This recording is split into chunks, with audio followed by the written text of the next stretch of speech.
کیا تم نے اس قوم کا حال سنا ہے جو اپنے طاقتور جسموں پر فخر کرتی تھی، جو کہتی تھی ہم سے زیادہ طاقتور کون ہے؟ ایک ایسی ہوا آئی جس نے ان کے مضبوط جسموں کو بے جان تنکوں کی طرح زمین پر گرا دیا۔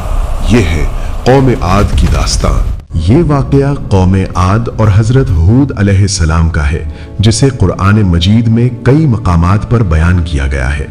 یہ کہانی ہمیں سکھاتی ہے کہ جسمانی طاقت اور غرور انسان کو اللہ کے عذاب سے نہیں بچا سکتے۔ ریگستانی سرزمین میں ایک طاقتور قوم آباد تھی، قوم عاد۔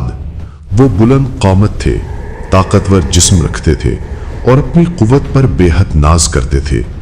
انہوں نے عظیم ستونوں والی بستیاں تعمیر کیں، اونچی عمارتیں بنائیں اور اپنے دلوں میں یہ خیال جما لیا کہ وہ ناقابل شکست ہیں۔ وہ کہا کرتے تھے، ہم سے بڑھ کر طاقتور کون ہے؟ ہم سے بڑھ کر طاقتور کون ہے؟ مگر وہ بھول گئے تھے کہ انہیں پیدا کرنے والا ان سے کہیں زیادہ طاقتور ہے۔ اللہ نے ان کی ہدایت کے لیے حضرت ہود علیہ السلام کو بھیجا۔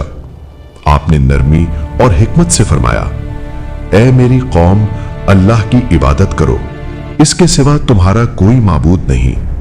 آپ نے انہیں غرور چھوڑنے کی نصیحت کی اور بتایا کہ طاقت اللہ کی عطا ہے، مگر قوم نے انکار کیا۔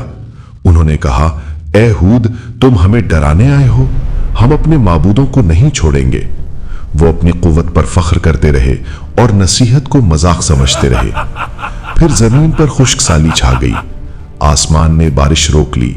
یہ ایک تنبیہ تھی، مگر انہوں نے نہ سمجھا۔ ایک دن افق پر ایک سیاہ بادل نمودار ہوا۔ قوم نے اسے دیکھا تو خوش ہو گئے۔